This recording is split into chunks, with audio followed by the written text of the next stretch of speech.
여러분, 지금 이 순간에도 대한민국에는 7천 명이 넘는 사람들이 하루에 하나씩 새로운 은퇴를 시작하고 있습니다. 그리고 그들 중 절반 이상이 완전히 준비되지 않은 상태로 인생의 두 번째 막을 맞이하고 있습니다. 여러분의 부모님은 안녕하신가요? 아니, 조금 더 솔직하게 물어보죠. 여러분 자신은 어떤가요? 은퇴 후에도 지금처럼 편안하게 살 수 있다는 확신이 서나요? 오늘 우리가 이야기할 것은 단순한 금융상품이 아닙니다. 바로 주택연금입니다. 그런데 이 주택연금, 들어는 봤는데 뭔가 찜찜합니다. 집을 담보로 맡긴다는 게 좀 불안하고 남겨줄 게 없다는 말에 선뜻 결정을 못 내리겠죠? 맞습니다. 그래서 여러분이 이 영상을 보고 계신 겁니다. 그런데 여기서 한 가지 충격적인 사실을 알려드리겠습니다. 주택연금에 가입하기 가장 좋은 시기가 바로 지금이라는 겁니다. 2026년 4월, 바로 이 시점이요. 왜 그런지, 진짜 가입해도 되는 건지, 어떤 사람에게 유리한지, 오늘 이 모든 것을 속 시원히 파헤쳐 보겠습니다. 이 영상을 다 보시면 여러분은 주택연금에 대해 누구보다 잘 알게 될 것이고, 부모님께도 현명한 조언을 해드릴 수 있을 겁니다. 자, 그럼 지금부터 주택연금의 모든 것을 낱낱이 까발려 보겠습니다. 주택연금, 공식 명칭으로는 주택담보노후연금이라고 합니다. 이름부터 뭔가 거창하죠? 쉽게 말씀드리면 내가 살고 있는 집을 담보로 평생 매달 연금을 받는 제도입니다. 한국주택금융공사, 줄여서 HF공사에서 운영하는 정부 보증 상품이에요. 여기서 핵심은 정부 보증이라는 겁니다. 은행에서 파는 일반적인 영모기지 상품과는 완전히 다른 차원의 안전장치가 있다는 뜻이죠. 주택연금의 기본 원리는 이렇습니다. 만 55세 이상의 주택 소유자가 자신의 주택을 담보로 맡기고 평생 혹은 일정 기간 동안 매달 연금을 받는 겁니다. 그리고 사망하거나 이사 갈 때 그동안 받은 연금과 이자를 한 번에 상환하면 됩니다. 만약 집값이 떨어져서 받은 연금보다 집값이 적다면 걱정하지 마세요. 남은 채무는 정부가 떠왔습니다. 반대로 집값이 올라서 담보가치보다 연금 수령액이 적다면 그 차액은 상속인에게 돌아갑니다. 이게 주택연금의 가장 큰 장점입니다. 현실은 정부가 책임지고 이익은 내가 챙긴다는 거죠. 이런 상품이 세상에 또 있을까요? 하지만 이렇게 좋은 상품이 왜 다들 가입하지 않을까요? 이유가 있습니다. 한국 사람들은 유독 집에 대한 집착이 강합니다. 남의 집에 사는 건 차라리 죽기보다 싫다는 분들이 많죠. 내 집 내 땅에 대한 애착이 워낙 강하다 보니 집을 담보로 맡긴다는 것 자체를 꺼리는 겁니다. 또 하나는 자식들 때문입니다. 자식들에게 집을 물려줘야 한다는 압박감, 아니 의무감이 강하죠. 나는 편하게 늙어도 자식들에게 빈손으로 물려줄 수는 없다는 생각이 주택연금 가입을 막는 가장 큰 장벽입니다. 하지만 이런 생각이 과연 합리적일까요? 자식들이 정말 부모님의 집을 원할까요? 솔직히 말해보세요. 여러분의 부모님이 집 한 채 물려주시느라 매달 용돈도 못 받고 허름한 곳에서 사시는데 여러분은 그 집을 기쁘게 받을 자신 있나요? 이제 본격적으로 왜 지금이 주택연금에 가입할 최적의 시기인지 하나씩 살펴보겠습니다. 첫 번째 이유는 금리입니다. 주택연금의 가장 큰 변수는 바로 금리입니다. 왜냐하면 주택연금은 받은 연금에 이자가 붙어서 쌓이거든요. 이 이자율이 낮을수록 내가 갚아야 할 총액이 줄어듭니다. 그리고 2026년 현재 한국은 기준금리가 내려가는 추세에 있습니다. 물론 아직도 예전에 비하면 높은 편이지만 2023년에 비하면 분명히 낮아졌습니다. 게다가 전문가들은 앞으로 금리가 더 내려갈 가능성이 높다고 보고 있죠. 여기서 중요한 포인트가 있습니다. 주택연금에 가입하는 시점의 금리가 고정되는 게 아니라는 겁니다. 네, 맞습니다. 주택연금은 변동금리 상품입니다. 그래서 사람들이 더 망설이는 거예요. 금리가 오르면 내 연금에 붙는 이자가 더 커지니까요. 하지만 이 이야기는 반대 방향으로도 작동합니다. 지금 가입하면 현재 상대적으로 낮은 금리부터 이자가 쌓이기 시작합니다. 만약 앞으로 금리가 더 떨어진다면 그 혜택도 고스란히 누릴 수 있습니다. 지금 가입하지 않고 기다리다가 금리가 더 떨어지면 그때 가입하는 게 낫지 않냐고요? 그것도 방법일 수 있습니다. 하지만 여기서 간과하면 안 되는 게 있습니다. 집값입니다. 두 번째 이유는 바로 집값입니다. 주택연금은 집값이 높을수록 더 많은 연금을 받을 수 있습니다. 당연한 이야기죠. 그런데 지금 부동산 시장은 어떤가요? 2026년 현재 서울과 수도권을 중심으로 집값이 바닥을 다지고 있다는 분석이 나오고 있습니다. 정부의 각종 규제 완화 정책이 시행되고 있고 금리 인하 기대감이 커지면서 시장이 서서히 움직이기 시작했죠. 전문가들은 2025년 하반기부터 2026년 상반기가 부동산 시장의 저점이 될 가능성이 높다고 보고 있습니다. 만약 이 예측이 맞는다면 지금이 바로 집값이 가장 낮은 시점일 수 있다는 겁니다. 집값이 낮을 때 주택연금에 가입하면 평가 금액이 낮아서 불리한 거 아니냐고요? 여기서 오해하시면 안 됩니다. 주택연금은 가입 시점의 집값으로 연금액이 결정되지만 나중에 집을 처분할 때는 그 시점의 시세로 정산합니다. 즉, 지금 집값이 낮아서 연금을 적게 받더라도 나중에 집값이 오르면 상속인에게 돌아가는 몫이 커집니다. 오히려 지금 가입해놓고 집값이 오르는 걸 기다리는 게 훨씬 유리할 수 있는 거죠. 세 번째 이유는 인구 구조의 변화입니다. 이건 거시적인 관점인데 정말 중요합니다. 대한민국은 초고령 사회로 접어들고 있습니다. 2025년에는 65세 이상 인구가 전체의 20%를 넘는 초고령 사회에 진입했고, 이 비율은 점점 더 가파르게 상승할 겁니다. 그러면 연금 제도는 어떻게 될까요? 국민연금은 고갈 위기에 처해 있고 기초연금은 턱없이 부족합니다. 점점 더 많은 노인들이 연금만으로는 생활이 어려워질 거라는 건 자명한 사실입니다. 정부도 이 상황을 잘 알고 있습니다. 그래서 주택연금을 적극적으로 밀고 있죠. 그런데 문제는 이렇게 가입자가 늘어나면 주택연금 제도 자체의 재정 건전성에 영향을 줄 수 있다는 겁니다. 물론 지금은 HF공사가 정부 보증으로 운영하고 있어서 안전합니다.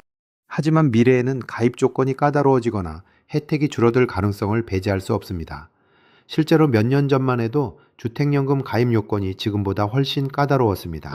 1가구 1주택자만 가능했고 주택가격 상한선도 있었죠. 그런데 지금은 그런 제한이 대부분 풀렸습니다. 왜 그랬을까요? 정부가 노인 빈곤 문제를 해결하기 위해 더 많은 사람들을 제도 안으로 끌어들이려는 의도입니다. 하지만 이런 혜택이 영원할 거라고 생각하면 오산입니다. 언제든지 조건이 바뀔 수 있습니다. 그리고 조건이 바뀔 때는 거의 항상 더 깐깐해지는 방향으로 바뀝니다. 그러니까 지금이 가장 가입하기 쉬운 시기라는 말이기도 합니다.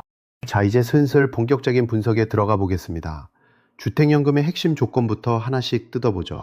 먼저 가입 자격입니다. 만 55세 이상이어야 하고 1주택 이상을 소유하고 있어야 합니다. 여기서 중요한 건 배우자입니다.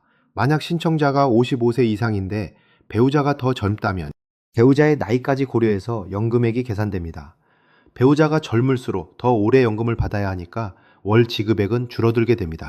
이 점 꼭 기억하세요. 주택 가격에도 조건이 있습니다. 공시가격 기준으로 9억 원에서 12억 원 이하의 주택이 대상입니다. 물론 시세로 따지면 더 높을 수 있습니다.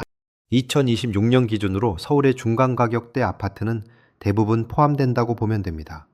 공시가격이 9억 원이면 시세는 보통 12억에서 15억 사이니까요. 아파트뿐만 아니라 단독주택, 다가구주택, 빌라도 가능합니다. 단, 주택으로 인정받을 수 있는 요건을 갖춰야 하고 무단 증축이나 불법 건축물이 있으면 안 됩니다. 이제 가장 중요한 연금 수령의 계산 방식입니다. 이걸 이해해야 진짜 주택연금의 속을 알 수 있습니다. 주택연금 월 수령액은 크게 세 가지 요소에 의해 결정됩니다. 첫째는 주택 감정 평가액, 둘째는 가입자의 나이, 셋째는 금리입니다. 주택 감정 평가액이 높을수록, 나이가 많을수록, 금리가 낮을수록 월 수령액이 올라갑니다. 주택 가격이 6억 원인 65세 어르신이 가입하면 대략 월 100만 원 안팎을 받을 수 있을 거예요. 물론 정확한 금액은 HF공사의 모의계산기를 돌려봐야 알 수 있습니다. 그런데 여기서 재밌는 게 하나 있습니다. 같은 6억 원 주택이라도 65세에 가입하는 것과 70세에 가입하는 것은 월 수령액이 꽤 차이 납니다. 당연히 70세가 더 많이 받습니다. 기대 여명이 짧아지니까요. 그래서 어떤 분들은 이렇게 말씀하십니다. 그럼 좀 더 늦게 가입하는 게 낫지 않아? 네, 월 수령액만 놓고 보면 그렇습니다. 하지만 총 수령액으로 따지면 이야기가 달라집니다. 65세에 가입해서 20년을 받는 것과 70세에 가입해서 15년을 받는 것, 어느 쪽이 더 유리할지는 케이스 바이 케이스입니다. 거기에 집값 상승률과 금리 변동까지 고려하면 단순 비교가 쉽지 않죠. 그래서 전문가들은 가능하면 빨리 가입하라고 조언합니다. 시장의 타이밍을 맞추려다가 기회를 놓칠 수 있기 때문입니다. 주택연금에는 여러 가지 상품 유형이 있습니다. 크게 종신지급형, 확정기간형, 혼합형으로 나뉩니다. 종신지급형은 이름 그대로 평생 연금을 받는 방식입니다. 하는 날까지 매달 일정 금액이 들어온다고 생각하면 됩니다. 이게 가장 기본적이고 안전한 선택입니다. 확정기간형은 10년, 15년, 20년 등 정해진 기간 동안만 많이 받는 방식입니다. 평생 받는 것보다 매달 들어오는 금액이 더 크죠. 단, 정해진 기간이 끝나면 연금은 끊깁니다. 혼합형은 이 둘을 적절히 섞은 겁니다. 어떤 걸 선택해야 할까요? 건강 상태와 가족력을 고려해야 합니다. 부모님 두 분 다 장수하셨다면 종신형이 유리합니다. 반면에 건강에 자신이 없거나 당장 목돈이 필요하다면 확정 기간형을 고려해 볼 만합니다. 물론 대부분의 경우 전문가들은 종신형을 추천합니다. 주택연금의 가장 큰 목적이 노후 소득 보장이기 때문이죠. 확정 기간형으로 받다가 기간이 끝났는데 아직 건강하다면 그때부터는 소득이 끊기는 거니까 위험합니다. 이제 여러분이 가장 궁금해할 부분입니다. 그래서 구체적으로 얼마나 받을 수 있는데요? 대략적인 예시를 들어보겠습니다. 공시가격 6억 원, 시세 7억 5천만 원 정도의 아파트에 사는 65세 부부가 있다고 가정해 볼게요. 배우자도 65세라고 하면 이분들이 주택연금 종신형에 가입했을 때 받을 수 있는 월 수령액은 약 110만 원에서 120만 원 사이입니다. 매달 100만 원이 넘는 돈이 평생 나오는 거죠.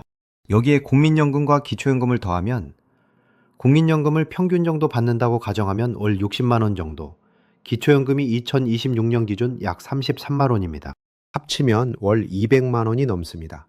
거기에 주택연금 110만 원을 더하면 총 310만 원 정도의 노후소득이 확보되는 겁니다. 이 정도면 은퇴 후에도 꽤 괜찮은 생활이 가능하지 않을까요? 물론 여기에는 함정이 있습니다. 주택연금을 받는 동안에는 집을 마음대로 처분할 수 없고 세입자를 들이거나 전세를 놓는 것도 제한됩니다. 또한 집에 대한 소유권은 그대로지만 등기부 등본에 근저당권이 설정됩니다. 이게 마음에 걸리는 분들이 많죠. 하지만 생각을 바꿔보세요. 집은 그냥 내가 살고 있는 주거 공간일 뿐입니다.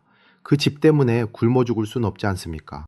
자, 이제 본격적으로 지금이 왜 적기인지에 대한 가장 핵심적인 이유 세 가지를 더 깊이 파보겠습니다. 첫 번째는 정부 정책의 변화 방향성입니다. 앞서 말씀드렸듯이 대한민국은 초고령 사회입니다. 그리고 이 속도는 점점 빨라지고 있습니다. 2030년에는 65세 이상 인구가 1,300만 명을 넘어설 거라고 합니다. 그러면 복지 비용은 천문학적으로 증가합니다.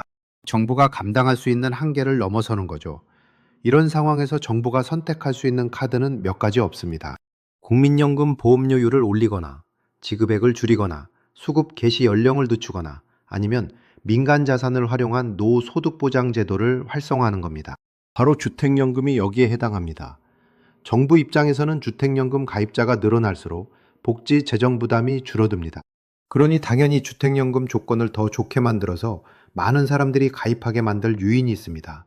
실제로 주택연금 제도는 출범 이후 계속해서 조건이 완화되어 왔습니다. 1가구 1주택 제한이 사라지고 주택가격 상한선이 올라갔고 가입 연령이 낮아졌죠. 하지만 이런 추세가 영원히 지속될 거라고 보장할 수 없습니다. 오히려 지금이 가장 가입하기 좋은 조건일 가능성이 높습니다. 앞으로 정부 재정이 더 악화되면 예상치 못한 규제나 조건 변경이 있을 수 있기 때문입니다. 두 번째 이유는 금융시장의 패러다임 전환입니다. 우리는 지금 낮은 금리 시대에서 높은 금리 시대로 그리고 다시 낮아지는 금리 시대로 접어들고 있습니다. 이 변화의 흐름을 정확히 잇는 사람이 승자가 됩니다. 주택연금의 금리는 채권 금리에 연동됩니다. 지금은 아직 변동성이 있지만 중장기적으로 보면 금리는 하향 안정화될 가능성이 높습니다. 여기서 중요한 건 지금 가입해도 나중에 금리가 더 내려가면 유리해질 수 있다는 겁니다. 주택연금은 변동금리이기 때문에 금리가 내려가면 쌓이는 이자가 줄어듭니다. 그리고 HF공사는 금리 하락 시 일정 부분을 반영해 줍니다. 완전히 따라가지는 않지만 어느 정도 혜택을 볼 수 있습니다. 반대로 금리가 오르면 불리해지겠죠. 하지만 2026년 현재 상황에서는 금리가 더 오를 가능성보다 내릴 가능성이 더 높다고 전문가들은 전망합니다. 세 번째 이유는 부동산 시장의 사이클입니다. 지금 한국 부동산 시장은 바닥을 확인하는 중입니다. 2020년부터 2022년까지 폭등했던 시장이 조정을 받으면서 가격이 많이 빠졌죠.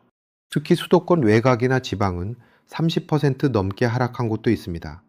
하지만 경제는 사이클을 타고 움직입니다. 내려간 만큼 오르는 게 시장의 섭리입니다. 주택연금은 가입 시점의 주택 가격이 중요합니다. 물론 나중에 정산할 때는 가입 시점의 가격이 아닌 실제 처분 시점의 가격으로 합니다. 하지만 가입 시점의 가격이 낮으면 그만큼 연금액이 적어집니다. 그렇다면 지금처럼 집값이 낮을 때 가입하는 게 불리한 거 아니냐고요? 여기서 중요한 건 기회비용입니다. 지금 가입하지 않고 집값이 오를 때까지 기다리면 그 기간 동안 연금을 한 푼도 받지 못합니다. 만약 집값이 2년 후에 10% 오른다면 그 2년 동안 연금을 못 받은 손해를 감수해야 합니다. 집값이 오르면 연금액 또 올라가니까 기다리는 게 이득일 수도 있습니다. 하지만 현실은 그렇게 단순하지 않습니다. 집값이 언제, 얼마나 오를지 아무도 확신할 수 없기 때문입니다. 기다리는 동안 금리가 변할 수도 있고, 정책이 바뀔 수도 있고, 건강 상태가 나빠질 수도 있습니다. 시간은 누구에게나 공평하게 흐르지만 그 시간을 어떻게 활용하느냐에 따라 노후의 질은 완전히 달라집니다. 결국 핵심은 하나로 수렴됩니다. 주택연금은 완벽한 상품이 아닙니다. 단점도 있고 리스크도 있습니다. 하지만 지금 같은 저성장, 저출산, 초고령 사회에서 내 집 한 채에 목매달아 굶어 죽는 것보다는 현명한 선택일 가능성이 훨씬 높습니다. 주택연금은 집을 팔지 않고도 집에서 계속 살면서 노후 소득을 창출할 수 있는 유일한 제도입니다. 지금이 적기인지 아닌지는 결국 여러분의 선택에 달려 있습니다. 하지만 분명한 것은 시간이 지날수록 조건이 더 좋아질 거라는 보장이 없다는 겁니다. 오히려 지금이 가장 유리한 고지일 수 있습니다. 주택연금 더 이상 미룰 이유가 없습니다. 지금이 바로 그 적기일지도 모릅니다.